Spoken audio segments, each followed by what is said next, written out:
आरती साठे यांची अखेर न्यायमूर्तीपदी नियुक्ती झाली आहे। उच्च न्यायालयाच्या अतिरिक्त न्यायमूर्तीपदी नियुक्ती झालेली आहे। राष्ट्रपती द्रौपदी मुर्मू यांनी न्यायमूर्ती नियुक्तीचे आदेश जारी केले आहेत। आरती साठे भाजपच्या माजी प्रदेश प्रवक्त्या आहेत।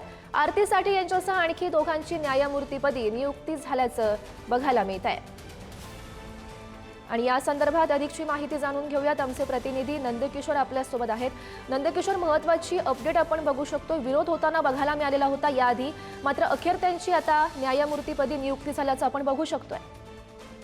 अगदी नक्की आपण बघितलं की भाजपच्या माजी प्रदेश प्रवक्ता आणि ॲडव्होकेट आरती साठे यांच्यासह ज्येष्ठ वकील सुशील मनोहर घोडेस्वार आणि अजित कडेठाणकर यांची त्या तिघांची उच्च न्यायालयाच्या अतिरिक्त न्यायमूर्तीपदी नियुक्ती करण्यात आल्याची जी माहिती आहे ती समोर आलेली आपल्याला पाहायला मिळते। राष्ट्रपती द्रौपदी मुर्मू यांनी न्यायमूर्तींच्या नियुक्तीचे आदेश जारी केलेले आहेत। त्यामध्ये या तिघांची सुद्धा नाव असलेली आपल्याला पाहायला मिळतात। अतिरिक्त न्यायमूर्तींची नियुक्ती ही 2 वर्षासाठी असते व त्यानंतर कायम केले जातं। एकंदरीत जर पाहिलं गेलं तर साठे ज्या आरती साठे त्यांच्या नियुक्तीवरती काँग्रेस, राष्ट्रवादी काँग्रेससह विरोधी पक्षांनी आक्षेप घेतलेला आपल्याला पाहायला मिळत होता।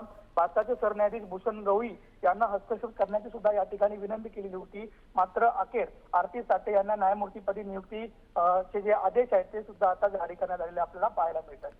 नक्कीच नंदकिशोर, धन्यवाद दिलेल्या या सविस्तर माहितीसाठी।